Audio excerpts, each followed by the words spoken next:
Le collier de perles noires. Il était une fois une jeune fille très belle qui s'appelait Ina. Toutes les fées du ciel s'étaient penchées sur son berceau et l'avaient dotée de toutes les qualités: la grâce, la beauté, l'intelligence, la gentillesse. Jamais l'île de Raiatea n'avait connu de reine qui rassemblât autant de qualités. À 20 ans, son cœur n'était pas encore pris, malgré la cour assidue que lui faisaient de nombreux prétendants.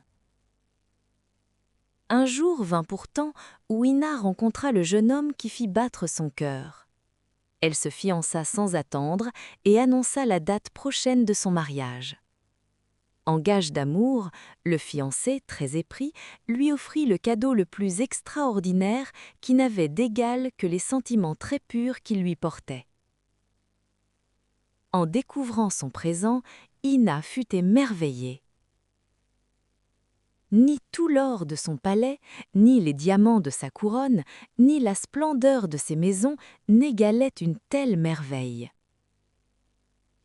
De toute la Polynésie, nul pêcheur n'avait jamais imaginé que des perles d'une telle taille, d'une telle perfection, pussent exister.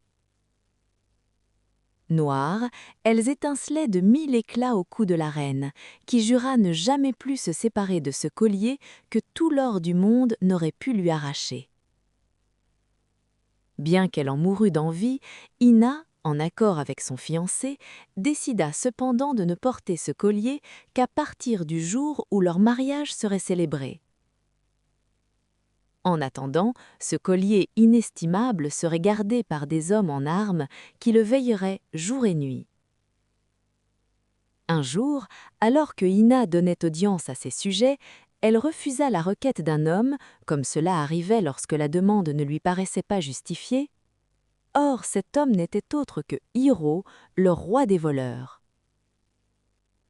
Après avoir été un prétendant et conduit de la jeune reine, Hiro subissait ici un second affront qu'il ne put supporter. Se sentant humilié, sa jalousie se transforma rapidement en haine et Hiro résolut de se venger en s'attaquant à ce que la reine avait de plus cher, son collier de perles. Maître en matière de vol, après avoir déjoué tous les pièges et trompé la surveillance des gardes armés, il parvint par 1000 ruses à s'emparer du précieux bijou. Tenant sa vengeance en main et avant même que l'alerte ne fût donnée, Hiro gagnait déjà l'île voisine de Huaïn en pirogue. Sur Raiatea, dès que le vol fut découvert et annoncé à la reine, Ina s'effondra, terrassée par une tristesse infinie. Avec le vol de son collier, c'est une partie de son cœur qu'on venait de lui prendre, et le voleur le savait. Aussitôt, elle devina qui se cachait derrière ce méfait. Il n'y avait sur terre qu'une seule personne aussi audacieuse et capable de braver la surveillance de la garde royale. C'était bien sûr le terrible Hiro, le roi des voleurs. Sans plus tarder, Ina prit les recherches en main et décida de lancer aux trousses du malfaiteur le plus impressionnant de ses molosses, une bête dont la force et le flair extraordinaire n'avaient d'égal que son imposante stature. Immédiatement, le superbe animal se dirigea vers le bord de l'eau, pointant déjà le museau en direction de Huaïn. Sur cette île, Hiro se croyait à l'abri. Dès son arrivée, il avait dissimulé son prestigieux butin sous une pierre d'un poids impressionnant. À cet endroit, pensa-t-il, nul ne saura jamais débusquer mon butin.